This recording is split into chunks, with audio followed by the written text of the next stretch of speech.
Please turn your Bibles to Second Corinthians chapter 8. Second Corinthians chapter 8, we will be reading verses 1 to 7. I will be preaching an isolated message for this morning, which means sa umagang ito ay hindi pa natin itutuloy yung ating serye sa Aklat ng Mga Gawa. And I will be preaching on the subject of giving. I hope na napapansin ninyo na hindi ako madalas mangaral patungkol sa paksa na ito ng pagbibigay. Sa katunayan, if my memory serves me right, this will be the first sermon that I will be preaching tungkol sa usapin ng pagbibigay sa ating maiksing panahon bilang isang iglesia. Siguro merong kadahilanan din iyon, and it is because we know that it is the practice of many churches, especially outside of the Reformed conviction, na halos lahat ng mga talata sa Biblia ay palaging nauuwi sa hamon na magbigay. I came from such church circles noong ako ay hindi pa yumayakap sa Reformed conviction, and it will wear you out, I tell you. Kaya marami nagiging masama yung pananaw nila sa mga simbahan at iniisip nila na linggo-linggo ang usapin lang dyan ay hikayatin yung mga tao na magbigay. But we should also realize that this is a subject matter that is addressed in Scripture. And as believers in Scripture, we are being exhorted to be faithful in this area as well. Kaya hindi rin ito maaaring iwasan ng mga ngaral ng Biblia. Lalo na sa mga specific occasion when there is a particular need for giving. At yan nga ang konteksto na makikita natin lalo na pagdating sa bagong tipan, sa mga exhortation sa pagbibigay, such as in 1 Corinthians 16, 2 Corinthians 8, at yung iba pang mga talata na mayroong panghihikayat na magbigay mula sa mga apostol. And alam natin na bilang isang iglesia, meron tayong mga palagiang pangangailangan. We are commanded in the scriptures to support the workers of the church, especially those who labor in the word, in the teaching of the word. Meron tayong mandato rin bilang isang iglesia na tulungan yung ating mga kapatiran sa panahon ng pangangailangan. At siyempre nandoon yung pagsustento ng ating mga gawain.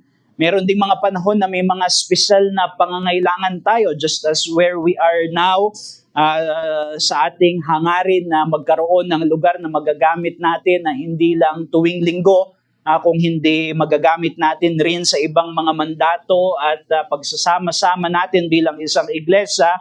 We are presently renovating a place that we could use na lilipatan natin, Lord willing, soon, I think in about 2 weeks time. Mayroong pangangailangan doon para ating maipagawa. At pagkatapos noon ay tuloy-tuloy din yung ating mga pangangailangan doon, di ba? Because we will now be paying certain bills in order to sustain the work of the church. Kaya napagpasahan ko na mangaral tungkol sa pagbibigay, at unang-una, ang kahalagahan nito ay hindi matatagpuan sa mga practical na pangangailangan, kung hindi sa makikita natin sa mga talatang ito. The Apostle Paul presents this as a grace, isang biyaya that also needs to be nurtured in the life of believers. So let us be reading 2 Corinthians 8 verses 1 to 15. Verse 1, we want you to know, brothers, about the grace of God that has been given among the churches of Macedonia. For in a severe test of affliction, their abundance of joy and their extreme poverty have overflowed in a wealth of generosity on their part. For they gave according to their means, as I can testify, and beyond their means, of their own accord, begging us earnestly for the favor of taking part in the relief of the saints. And this, not as we expected, but they gave themselves first to the Lord and then by the will of God to us. Accordingly, we urged Titus that as he had started, so he should complete among you this act of grace. But as you excel in everything, in faith, in speech, in knowledge, in all earnestness, and in our love for you, see that you excel in this act of grace also. I say this not as a command, but to prove by the earnestness of others that your love also is genuine. For you know the grace of our Lord Jesus Christ, that though he was rich, yet for your sake he became poor, so that you by his poverty might become rich. And in this matter I give my judgment. This benefits you, who a year ago started not only to do this work, but also to desire to do it. So now, finish doing it as well, so that your readiness in desiring it may be matched by your completing it out of what you have. For if the readiness is there, it is acceptable according to what a person has, not according to what he does not have. For I do not mean that others should be eased and you burdened, but that as a matter of fairness, your abundance at the present time should supply their need, so that their abundance may supply your need, that there may be fairness. As it is written, whoever gathered much had nothing left over, and whoever gathered little had no lack. This is the word of God. Let us seek His help as we reflect on this passage. Gracious Father, we ask for your grace and help as we reflect on this practical duty of believers, that you would aid us in understanding how this is an act of grace, that you would also help us in the application, especially in our life as a church. Bless this for our good and for your glory, we pray in Jesus' name. Amen. Itong mga talata na ito na ating binasa, ang pangyayari sa likod ng teksto, behind this text, is the failure of the Corinthian church, the Corinthian believers, to participate in a project of relief for the brethren who are living in Judea. Ito kasi ay sinulat ni Apostol Pablo a short while after he called these believers, this church, to participate in the giving of their portions para bigyan ng lunas yung kahirapan na karanasang kasalukuyang dinaranas noong mga mananampalataya sa Jerusalem and even sa kabuuan ng Judea. You know that it was written in the first letter in 1 Corinthians chapter 16 verse 1 and the following verses, where the Apostle Paul specifically commanded them that when they gathered together during the Lord's Day, that they will gather a collection, a sum of money, which the Apostle Paul will take when he arrived at Corinth, at dadalhin niya para doon sa mga mananampalataya sa Jerusalem na kasalukuyang dumaranas ng paghihirap. Sa Judea kasi, doon sa Jerusalem at yung mas malawak na region nila ng Judea, the church there was at this time presently experiencing persecution. Merong mabigat na pang-uusig na nararanasan sila dahil sa kanilang pananampalataya sa Panginoong Jesus, at nagdudulot ito ng kahirapan para sa kanila. They were being persecuted, and as a result of that, they were being excluded from trades and guilds. Hindi sila sinasama. Halimbawa, kung mananampalataya sila at sila ngayon ay ostracized sa community, sinasabi na dahil mananampalataya ka, hindi ka na namin pwedeng maging business partner, nawawalan sila ng trabaho, nawawalan sila ng negosyo, kaya labis yung kanilang paghihirap. Meron silang matinding praktikal na pangangailangan. At ito yung dahilan kung bakit si Apostol Pablo ay tumatawag doon sa mga may kakayanan na mga mananampalataya, mga iglesia sa ibang lugar in order to contribute, to gather a collection and to give it to the churches in Judea. Pwede nating sabihin na this is one of the first associational projects of the early church. Merong pagtutulungan doon sa mga iglesia upang sila ay tumugon sa isang pangangailangan na dinaranas ng kanilang mga kapatid. But even though there is a real and present practical situation to this, higit pa sa practical yung layunin ni Apostol Pablo dito sa 2 Corinthians chapter 8.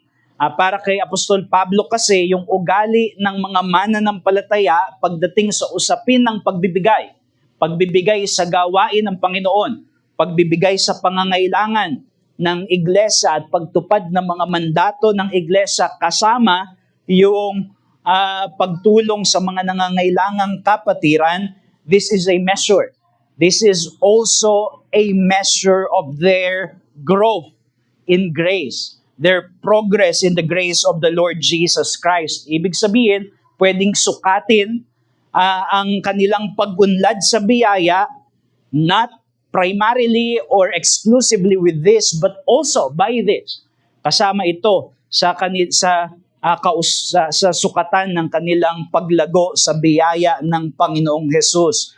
Kinikilala ni Pablo na ang mga taga-Korinto ay sagana sa iba't ibang mga kaloob ng banal na espiritu.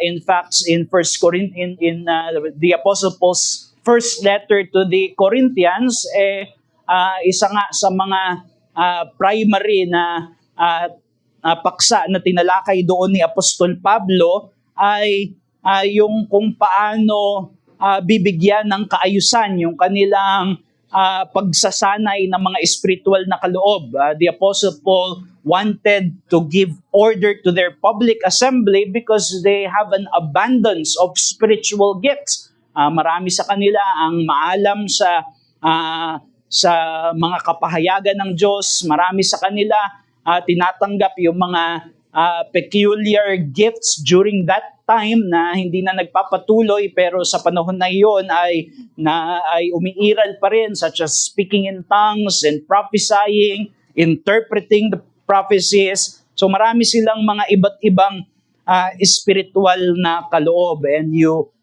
can find that in verse 7. Sabi dyan ni Apostol Pablo, "But as you excel in everything, in faith, in speech, in knowledge, in all earnestness, and in our love for you." So, ikinikilala ni Apostol Pablo that they are excellent about many things. Especially, pagdating doon sa mga spiritual na kaloob. Marami sa kanilang mahusay magsalita, mahusay mangaral, matalino sa usapin ng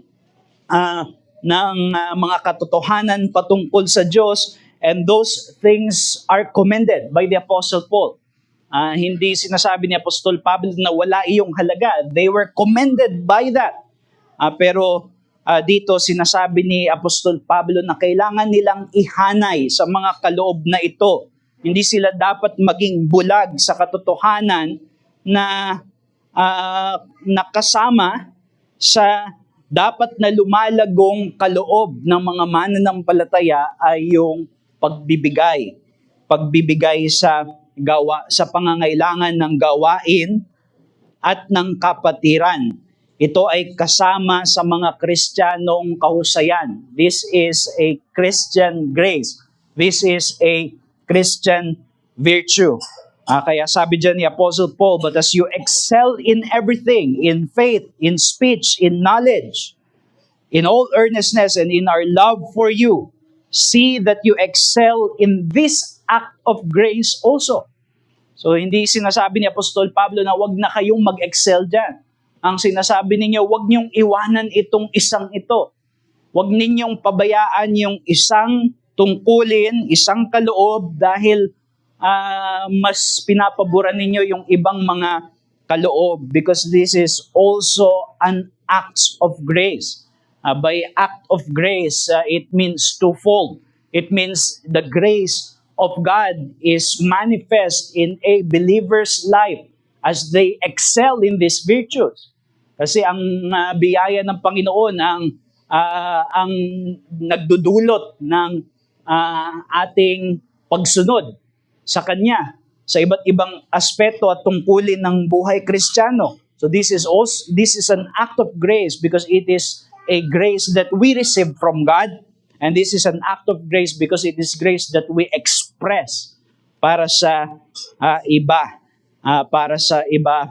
mga tao. And the Apostle Paul is showing here that if we preference the more spectacular gifts, it may reveal a heart that is, after all, neglectful. That is, after all, selfish if they neglect the grace of giving. Naalala ninyo yung sinabi ng Panginoong Jesus na kapag ikaw ay magbigay ka ng sikreto upang tanggapin mo ang gantimpala na nagmumula sa Ama, because He rewards in secret. And the Apostle Paul is showing here that the others are public gifts, speech, knowledge. Ito yung mga bagay na nakikita. Pero kung ang ating kaisipan ay lumago lamang sa mga bagay na nakikita, habang yung gawain ng pagkakaloob at pagbibigay sa iglesia na walang nakikita ay hindi natin pinaghuhusayan, well, it may reveal a heart that is imbalanced, perhaps even ill-motivated. Kaya yan ang panawagan dito ni Apostol Pablo. Lumago sa mga biyaya, excel in everything, but also in this act of grace.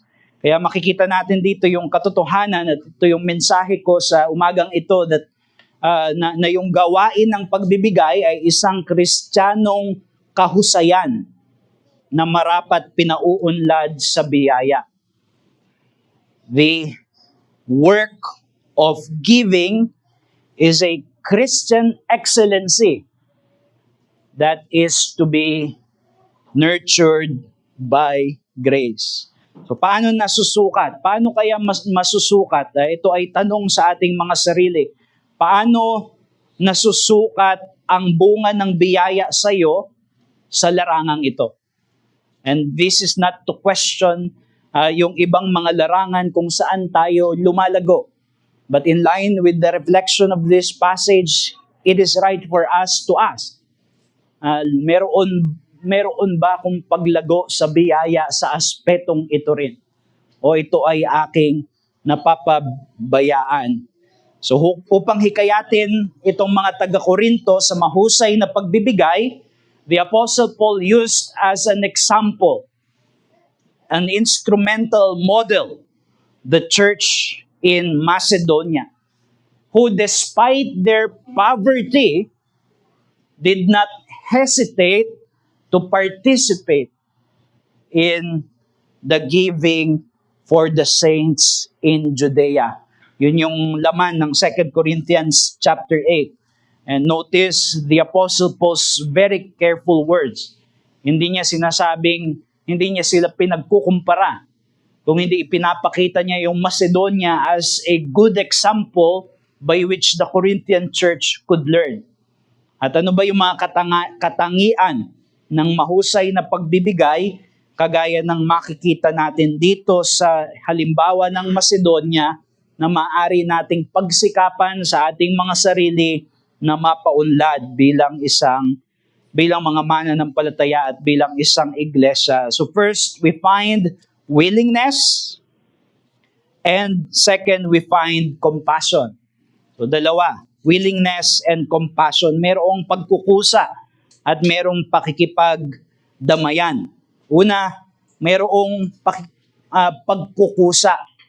Iniulat dito ni Apostol Pablo yung kalooban ng mga taga Macedonia sa pakikibahagi nila sa proyekto ng pagtulong sa mga mananampalataya sa Judea. Sabi niya sa verse 4, verse 3, "For they gave according to their means, as I can testify, and beyond their means of their own accord, begging us earnestly for the favor of taking part in the relief of the saints. And this not as we expected, but they gave themselves first to the Lord, and then by the will of God to us." So, ang pinapakita dito ni Apostol Pablo, itong mga mananampalataya sa Macedonia, gusto nila magbigay. Hindi sila pinilit magbigay. And that is why the Apostle Paul used them as an example because of their voluntariness, because of their deep willingness to participate as though it was an opportunity rather than a burden that is placed upon their shoulders. Hindi lamang sila nagboboluntaryo. Ang sabi ni Apostle Paul dyan sa verse 4, begging us earnestly, na they were begging, nakikiusap sila na sila ay maging bahagi rin ng proyektong ito. And sabi dyan, begging us earnestly for the favor of taking part in the relief of the saints. For them, it is favor. It is favorable to them not to be excluded in this opportunity to participate in this work of giving for the cause of Christ in the relief of the saints in Jerusalem. Bakit kaya gano'n? No? Paano kaya yung tono noong dito? Bakit kailangan makiusap? Well, yung konteksto, we can have clues in the passage. Mahihinuha natin doon sa teksto na yung mga taga Macedonia, sila rin ay kasalukuyang nasasadlak sa kaparehong sitwasyon ng mga taga Jerusalem. They were also experiencing persecution, and the Apostle Paul said because of this, they were also in extreme poverty. That is the word that the Apostle Paul used. They were in extreme poverty. Kaya siguro nung nag-usap-usap yung mga apostol, yung mga church leaders din, noong ginagawa nila itong proyekto na ito na tulungan yung mga mananampalataya sa Jerusalem, merong nagtaas ng kamay tapos nagsabi, wag na nating isama yung church sa Macedonia. Dapat nga siguro tulungan din natin sila. Isama natin sila doon sa mga dapat tulungan din. Siguro napagkaisahan nila na sige, wag na. Alisin natin sa listahan. Wag na natin silang i-burden pa na makibahagi rin. And when they learned of that, para sa kanila, hindi pwede. We cannot miss this opportunity of participating in this great work of Christ. Now, we may see na ito'y practical na gawain lang. But it is not. It is not merely practical issue that is at stake here. Ano yung mga what is the ano yung isa sa mga pinakaunang problema na kinaharap ng early church? The relationship of Jews and Gentiles. This is concerning church unity, to demonstrate that the church, although composed of Jews and Gentiles, have been united by one Christ, redeemed by one Savior, and under one Lord in His saving and messianic kingdom. And they would not forfeit this opportunity to advance that cause of Christ in order to show before the world that Christ has a church and that they are one Despite of the differences of the Jews and Gentiles, they are one in Christ, and therefore they will participate in this work. Kaya meron silang pagkukusa because nakikita nila that this is an opportunity. This is an opportunity for eternal investment. This is an opportunity for the work of Christ to advance, and that they, even in their little means, can contribute with great faith. Kaya para sa kanila, noong sinabi ni Apostol Pablo na hindi na nila kailangang makibahagi, sinabi ng mga apostol, din nyo na kailangang makibahagi, hindi nila sinabing, buti naman. Hindi nila tinuring yun na pakinabang.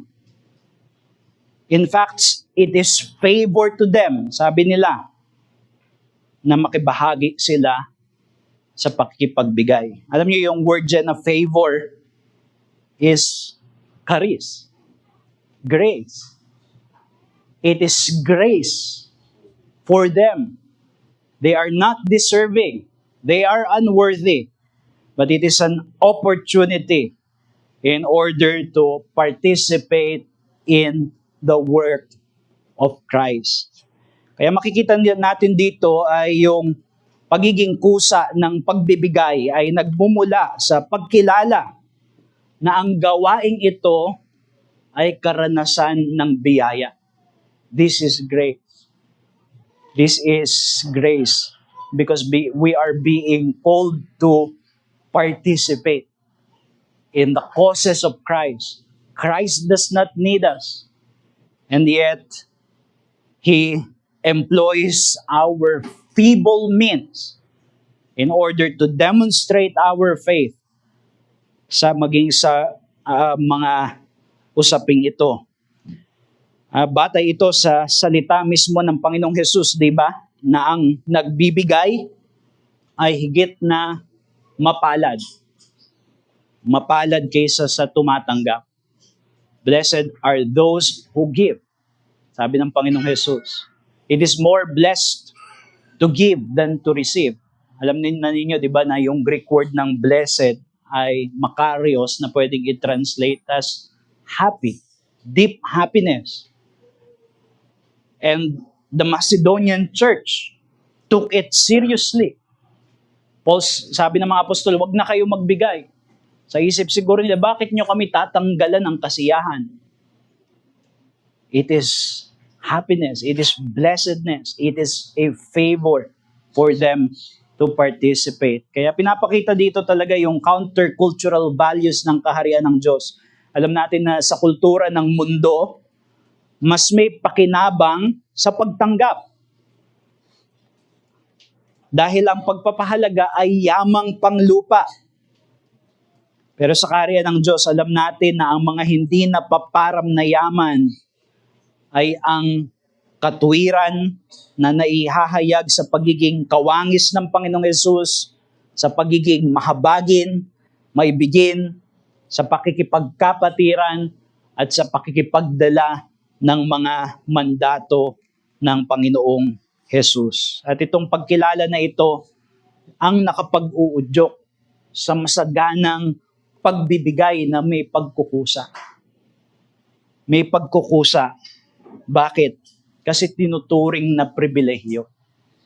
Kapag ang unang tingin natin sa pagbibigay ay tungkulin, bagamat ito'y tungkulin, but just barely a duty, then we would regard it as a burden. But when we come to think of it in terms that the Macedonian church is presented to the Corinthian church, that it is a privilege, it is an opportunity, merong pagkukusa, di ba? Merong willingness sa pagbibigay. Maraming usapin tungkol sa pagbibigay na masyadong nakadikit sa batas, di ba? Halimbawa, net ba or gross ba?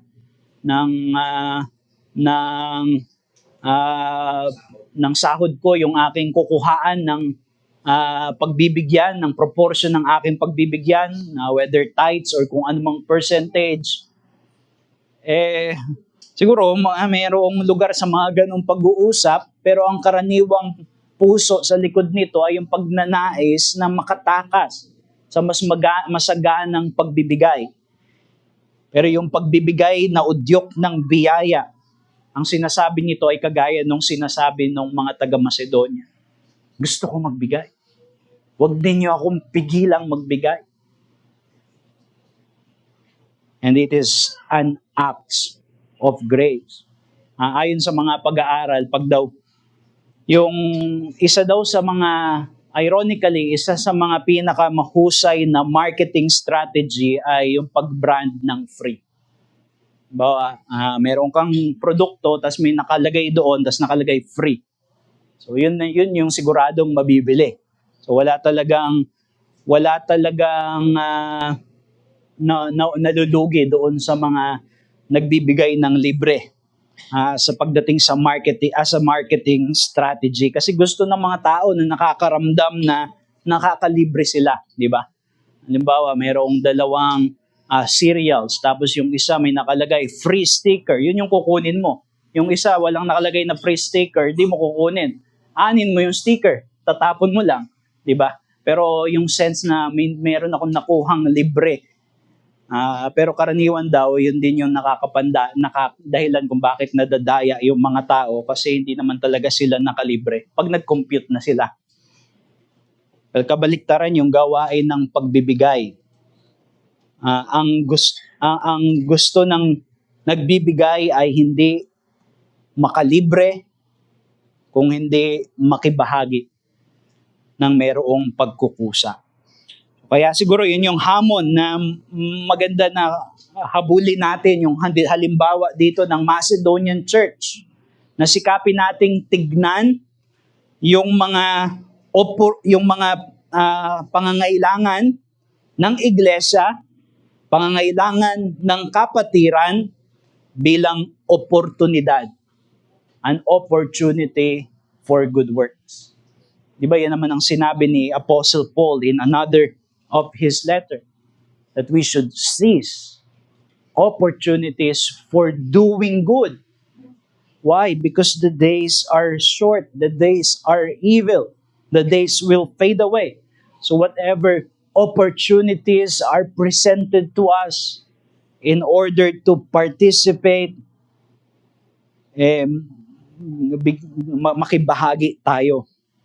Maraming mga oportunidad sa pagtulong sa gawain at sa pagtulong sa kapatiran sa ating nagsisimulang iglesia.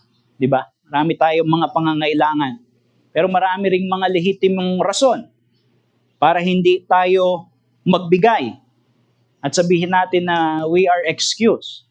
After all, medyo siguro nasushort kami, medyo may mga ina-anticipate kami na gastos in the future, or meron kaming itinabi pero gagamitin namin ito in 1 year time for something else.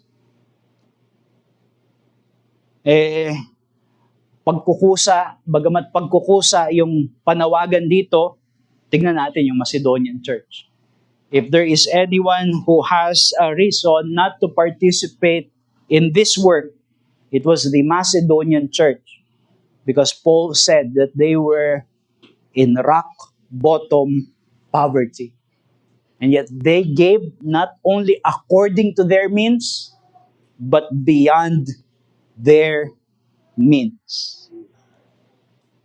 So paano nasusukat ang ating kasigasigan para magbigay, kagaya ng Macedonian Church? Sa mga pagkakataon ba na may rason tayo upang di magbigay? Di ba? Doon mas nakikita yung kapangyarihan ng biyaya. Sa mga pagkakataon na mayroong lehitimong rason tayo to be excused from giving. And yet that is precisely where grace demonstrates itself. as a more compelling force upang tayo ay makibahagi. So nawa ay umunlad din tayo sa larangan na ito para sa ating mga pangangailangan bilang iglesia. Siguro narinig niyo na si yung storya ni Deacon Colgate, di ba? Siya yung may-ari nung Colgate na pinangsisipilyo natin, yung toothpaste natin. Although I think this was if not early 1900s, maybe late 1800s, isa siyang mananampalataya, isa siyang diakono ng iglesia, at siya ay merong kumpanya dahil doon siya ay yumaman, ang ginol niya sa buhay ay baliktarin yung kanyang pagbibigay. According to some accounts, soon, by the end of his life, ang kanyang kinukuha ay tithes. So baliktad, no? Sa kanya yung tithes. Sa Panginoon sa gawain ng Panginoon yung 90%. Pero hindi siya nag-arrive doon at one decision. It was a grace that was excelling. It was a grace that was excelling weekly or monthly or yearly, because this is a grace. Sabi ni Apostle Paul that we also must excel. So hindi ko sinasabi na yun yung goal natin dapat lahat, no? Siguro hindi naman tayo kagaya ni Deacon Colgate na kayang mabuhay sa 10% ng ating income kahit sa the rest ng ating buhay. But that demonstrates the compelling power of grace in order to compel believers to giving. So yun yung una, mayroong pagkukusa. Pangalawa, mayroong pakikipagdamayan. There is compassion. And now, dahil ito yung laman ng teksto sa 2 Corinthians 8, ang mas pinupunto na dito ay yung pakikibahagi doon sa mga pangangailangan ng ating kapatiran. Dito kasi bukod sa pagkukusa, pinupuri din ni Pablo yung naging paraan ng kanilang pagbibigay. Sa verse 2, sabi dyan, "For in a severe test of affliction, their abundance of joy and their extreme poverty have overflowed in a wealth of generosity on their part." Si Apostol Pablo mahilig talaga siya ipakita, i-point out yung mga paradoxes sa buhay ng Kristiyano, no? They were in an abundance of joy coupled with extreme poverty. Abundance of joy, extreme poverty. Magkahalo. Naghihirap sila, pero masaya sila. And it has overflowed, sabi ni Paul, doon sa wealth of generosity on their part. Kung isasaling literal yung pagsasalarawan dito ni Apostle Paul sa mga taga-Macedonia, sabi dyan, di ba, extreme poverty, ang literal na salin niyan ay kahirapang sagad sa kalaliman. Rock bottom poverty. Sagad na kahirapan. At yung pagsasalarawang ito sa Macedonia, ipinapakita na dahil yung sitwasyon nila kagaya doon sa mga taga-Jerusalem. They were also experiencing poverty because they were being ostracized from their businesses, from their employment, dahil sila ay mga mananampalataya, hindi sila sinasama sa mga trading guilds at mas mahirap silang makahanap ng trabaho dahil sila ay mga Kristiyano. At ibig sabihin, yung kanilang hangarin na makatulong para sa mga mananampalataya sa Jerusalem, na inuusig rin at naghihirap din dahil sa kanilang pag-uusig, dahil sa pag-uusig sa kanila. Dahil mas meron silang malalim na pakikiramay. Alam nila yung nararanasan ng mga mananampalataya sa Jerusalem. They were experiencing the same thing. And they knew what it would mean to be relieved from that situation. So rather than them taking their poverty as an excuse to participate, itinulak sila noon para mas makiramay doon sa kanilang mga kapatid sa Jerusalem. Alam namin yung sitwasyon nila. That's why we wanted to participate. Ganon din yung nararanasan namin. Kaya gusto namin na maibsan yung kanilang paghihirap. Kaya yung resulta nito ay pagbibigay na hindi lamang batay sa kung ano yung makakaya nila. If they were in extreme poverty, quite literally hindi nila kaya, but it was beyond what they can. And it was because of their compassion to the saints in Jerusalem. Kaya yung mapagsakripisyong pagbibigay ay nag-uugat ito sa malalim na habag sa mga kapwa nangangailangan. And there is sacrifice there. At nakaugat ito sa Ebanghelyo, hindi ba? Ang lumilikha ng ganitong kultura ng pakikiramay ay yung katotohanan na ating pinapahayag ng sama-sama na si Jesus ay bumaba upang iligtas tayo sa ating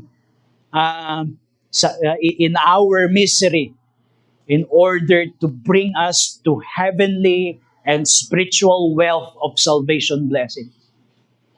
Kaya sinabi dyan ni Paul sa verse 9, "For you know the grace of our Lord Jesus Christ, that though He was rich, yet for your sake He became poor, so that you by His poverty might become rich." Ibig sabihin, bagamat ang Panginoong Jesus ay mayaman, metaphorically, dinidescribe siya sa mayaman dahil siya ay Diyos at siya ang may pag-aari ng lahat. Subalit siya ay nagpakababa upang tignan yung ating kalalagayan. He has looked upon our misery and He came in order that He may bring us to God so that we may receive the inheritance of eternal life and salvation and blessedness everlasting. Yan ang ebanghelyo na ating pinapahayag at yan yung ebanghelyo na nag-uudyok ng ating pakikipagdamayan sa isa't isa bilang mga mananampalataya. Kaya makikita natin dito na yung iglesia ay isang komunidad ito na pinakamainam na nalalarawan bilang isang sambahayanan, di ba? Hindi ito social club, kung hindi sambahayan, as it is said in Ephesians 2 verse 19. At pinapakita sa mga iglesia sa bagong tipan na meron silang pagpapasan ng mga dalahin ng isa't isa. It is not everyone for himself. We find that in Galatians chapter 2. In Galatians chapter 2, verse 5, yung pagbibigayan ng unang iglesia na unang nakakalat sa bagong tipan bilang proyekto nila para tulungan yung mga mananampalataya sa Judea. Makikita rin natin yan as an expectation sa bilin ng mga sulat ng mga apostol. 2 John 3 verse 17. Sino mang may mga pag-aari sa sanlibutang ito at nakikita ang kanyang kapatid na nangangailangan at pinagsarhan niya ito ng kanyang damdamin, paanong nananatili ang pag-ibig ng Diyos sa kanya. This is an expression of God's love that we cannot ignore the real needs of our brethren. In Galatians 6 verse 2 and verse 10, dalhin ninyo ang mga pasanin ng isa't isa at sa gayon ay matutupad ninyo ang kautusan ni Kristo. Dalhin daw yung pasanin, carry each one another's burden. Tapos sabi doon, gumawa tayo ng mabuti sa lahat, lalong-lalo na sa mga kabilang sa sambahayan ng Diyos. So, may pagdadamayan sa sambahayan ng Diyos. Kaya ang hamon dito sikapin natin na magkaroon ng mas matabang puso para sa iba, para sa mga nangangailangan. At ito yung mag-udyok sa atin upang magbigay. It applies to the benevolent ministry of the church towards the brethren. Alam natin kung paano mangailangan. Hindi ko alam kung alam nating lahat, no? Pero siguro naman, yung mahigpit na pangangailangan na namomroblema ka, kaya alam mo yung damdamin kapag ka merong tumulong sa'yo. And that is why it becomes, when we look at each other with compassion, nagiging natural yung ating pakikipagdamayan sa isa't isa. Kasama rin dito yung mga mandato ng iglesia, kagaya halimbawa ng pagpapatuloy ng ministeryo ng salita ng Diyos. Alam natin yung karanasan ng walang Kristo sa buhay, walang tagapagligtas, walang pag-asa sa hinaharap, walang kagalakan na mayroong na alam natin na ang ating kasalanan ay pinatawad na. We used to be there. And that is why we would gladly support the ministry of the church in its preaching of the gospel, in its evangelization of the people. Why? Because we are compassionate to those who are lost. We've been there, and we want them to hear the gospel. Kaya isa pala sa kailangan natin kung tayo ay magkakaroon ng paghusay sa gawain ng pagbibigay, ay yung kakayanan ng puso na mapukaw sa paghihirap ng iba. That we can be touched by the miseries of others. Whether the practical problems na hinaharap ng kapatiran or the misery of the lost who are without Christ. And they need to hear the gospel. Kaya yun siguro yung magandang tanungin natin, napupukaw ba ang ating puso sa pagdurusa ng iba? Napupukaw ba ang ating puso sa mga mananampalataya, sa mga hindi mananampalataya na kailangang makarinig ng ebanghelyo, otherwise they will continue to wallow in the misery of their lostness? Napupukaw ba yung ating puso sa mga kapatirang nangangailangan? Yun yung panawagan dito, because that is how Christ was. Dito sa verse 9. That was the grace of the Lord Jesus Christ. Hindi niya binaliwala yung ating pagdurusa. He did not look away from the misery, our misery, from our sin. But though He was rich, for our sake He became poor, so that we might become rich spiritually and eternally. Kaya yan ang pamantayan, ang krus ng Panginoong Jesus. Gaya nung ginawa ng isang missionary sa Japan, si Toyohiko Kagawa.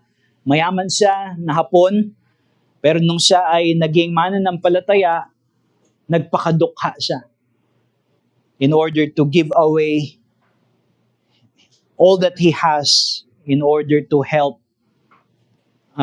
the lost and the needy brothers. At ang nagtulak sa kanya ay yung pagbubulay sa krus ni Jesus.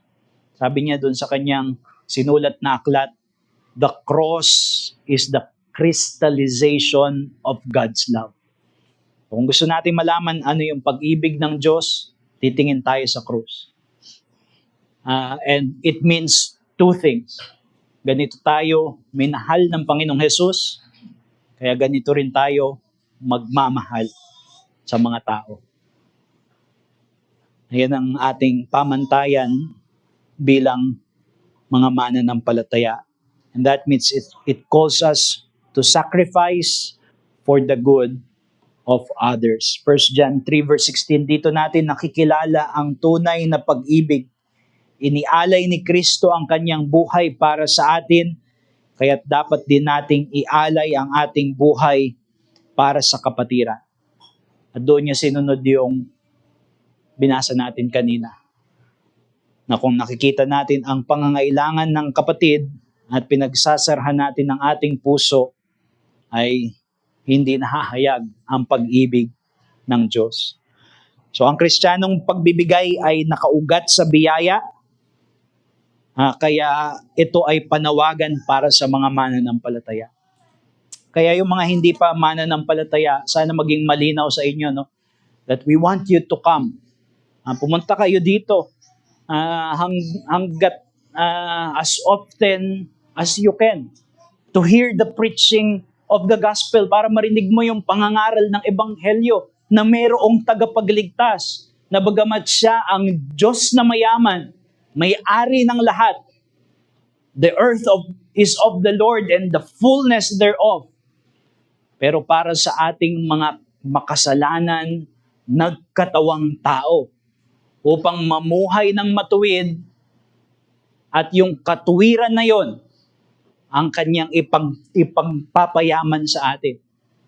Hindi material na kayamanan, kung hindi kayamanan ng pag-aaring ganap, na tayo ay makatamo ng kaligtasan at tayo ay maipanumbalik sa Diyos, sa masayang relasyon sa Diyos. At siya ay napako sa krus upang mapatawad ang mga makasalanang sasampalataya sa Kanya. Kapag kayo ay pumupunta rito, mga kaibigan, hindi nyo kailangan magbigay. Wala kayong tungkulin na magbigay. Lalong-lalo na ang pagbibigay ay iniuudyok ng ebanghelyo.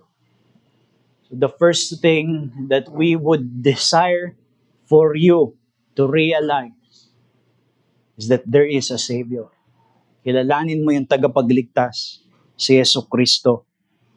Sumampalataya ka sa Kanya, bumaling ka mula sa kasalanan, sariling katwiran, upang matagpuan ka kay Jesus at kay Jesus lamang.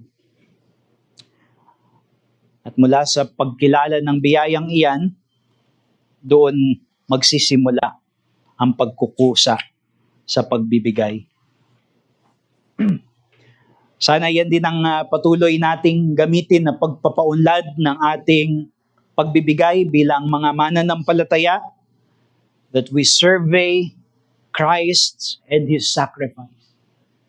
And as we look upon that, we realize what we will sing in such a short while, where the whole realm of nature mine, that were a present far too small, love so amazing, so divine, demands my soul, my life, my all. Tayo manalangin. Aming dakilang Diyos, kami po ay humihiling na Ikaw ang magpala ng mga katotohanan na ito na aming napakinggan, upang kami na mga mananampalataya ay tunay na sikapin na umunlad sa larangan din na ito.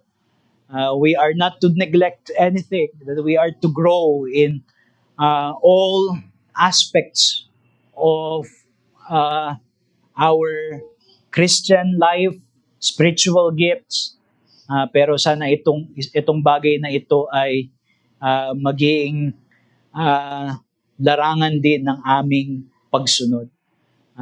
Kung ano man yung aming antas, whether meron kaming kakayanan o wala kaming kakayanan, nawa ang iyong biyaya ang mag-compel sa amin in order to give cheerfully and willingly, knowing that it is a privilege that we can participate in the work of our dear Savior. It is grace indeed. We do not deserve it. Christ does not need it. But we are nevertheless invited to join in. Sa mga hindi pa mananampalataya, sana ay bumaling sila sa Panginoong Jesus, makatagpo sila ng kayamanan na higit sa mga kayamanang panglupa at makilala nila si Jesus bilang mahabaging tagapagligtas who did not look away from the misery of sinners, spiritually poor and bankrupt, and yet He came in order to save. So we commit the blessing of this word to you as we ask these things in Jesus' name. Amen.